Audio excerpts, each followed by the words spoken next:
Katika mwaka wa fedha 2025/2026 wizara ilipangiwa kukusanya maduhuli ya shilingi trilioni 1.41 kutoka vyanzo mbalimbali. Kati ya fedha hizo, shilingi trilioni 1.20 zilipanga kukusanywa na kuwasilisha hazina na shilingi bilioni 205 zilipanga kukusanywa na kutumiwa na taasisi zilizo chini ya wizara.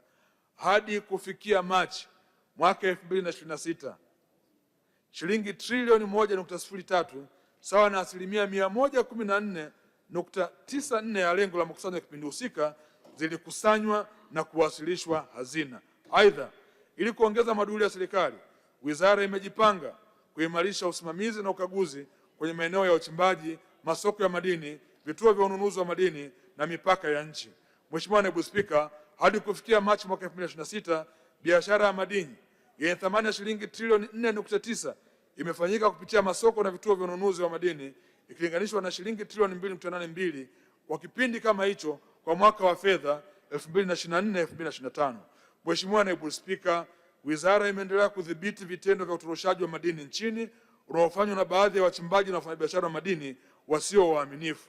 Katika kipindi cha kuanzia Julai mwaka 2025 hadi Machi mwaka 2026, wizara kwa kushirikiana na mamlaka nyingine za serikali imefanikiwa kukamata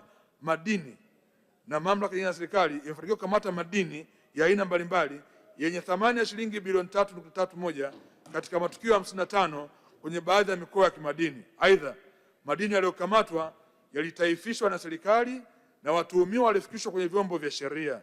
Ni rai yangu kwa wachimbaji na wafanyabiashara wote wa madini kuzingatia sheria za nchi kuhusiana na biashara ya madini. Mheshimiwa Naibu Spika, mapato ya fedha za kigeni yatokanayo na mauzo ya madini nje ya nchi yamekuwa yakiimarika mwaka hadi mwaka.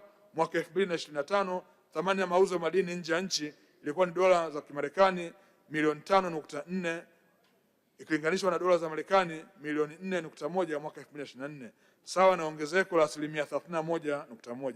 Aidha, mwaka 2025 thamani ya mauzo ya madini nje ya nchi yalichangia asilimia 52.57 ya mauzo yote ya bidhaa za asili na zisizo za asili yaliyouzwa nje ikilinganishwa na asilimia 45.17 mwaka 2024.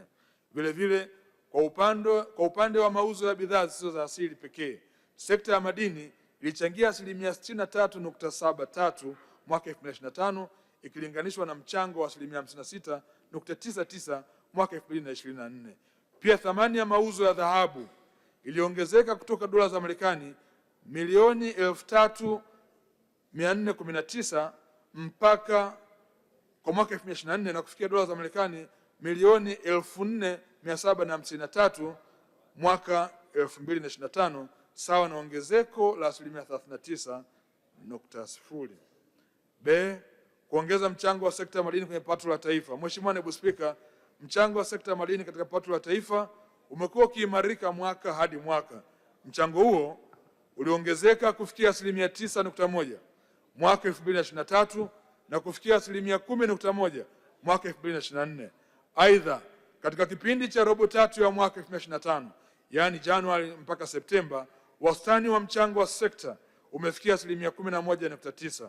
Mwenendo huu umechangiwa na kuongezeka kwa uwekezaji kwenye sekta ya madini. Kuendeleza mnyororo wa thamani katika madini muhimu na madini mkakati.